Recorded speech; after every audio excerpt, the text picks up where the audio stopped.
So what advice would you brought up buying real estate, the prices, the rates, and you even said in your own story when you bought that duplex, you thought the price was high. Yeah. I remember a real estate agent, this is probably 10 years ago, 15 years ago in Chico.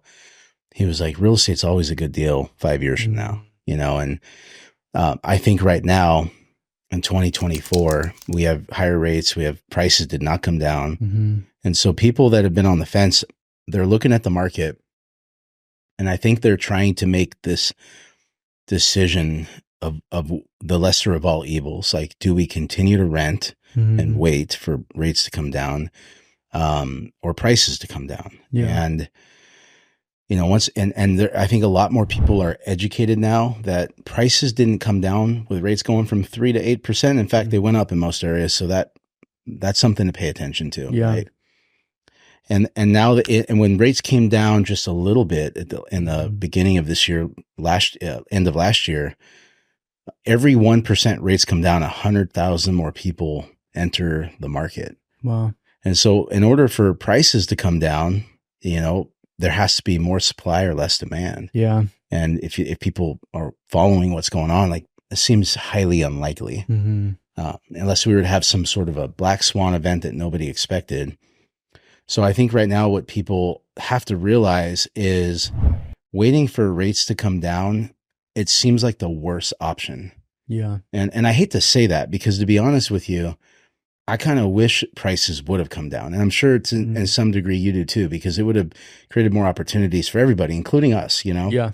I mean, there's probably a lot of way more deals you passed on than you bought last year, right? Oh yeah. And so, but that didn't happen, and we cannot control that. Yeah.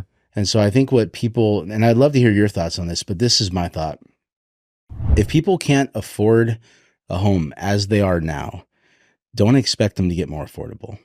Instead, find a way to raise your income so that you can afford a house. And I really see that as like the only option. That's the advice we're giving a lot of people right now. There's people that can afford homes right now. There's a lot of people that can't. Yeah. And so we're really telling them, like, hey, I mean, your course would be a great way for them to find a way to raise their income. Yeah. So what are your thoughts on that? No, I think it's spot on. I mean, one of those ways is house hacking, right? Yeah. And that's either, it could be looked at two ways. You're raising your income, but you're also decreasing your expenses. Yep. And so people are often like, man, I'm going to stop drinking that latte every day, but that's really not moving the needle that much. Yeah. It might be saving $300 a month, but your rent or your mortgage, you're talking $1,200 to $3,000 a month. If you could save that, that's significant, right? And you're also learning how to manage a rental property. Yeah. So it's like the lessons you learn. You're learning how to run a business. Yeah. You're learning how to manage cash flow. Yeah. If it's an Airbnb, you're learning the slow months that you got to save for. You're looking at the peak months and how to prepare and save. So I love that, like what it does in you, like you said. But yeah, I think that's, far as back to what you're saying, far as, don't worry about rates, worry about increasing your income. I think that's everything, that, and like, can you decrease your expenses through housing?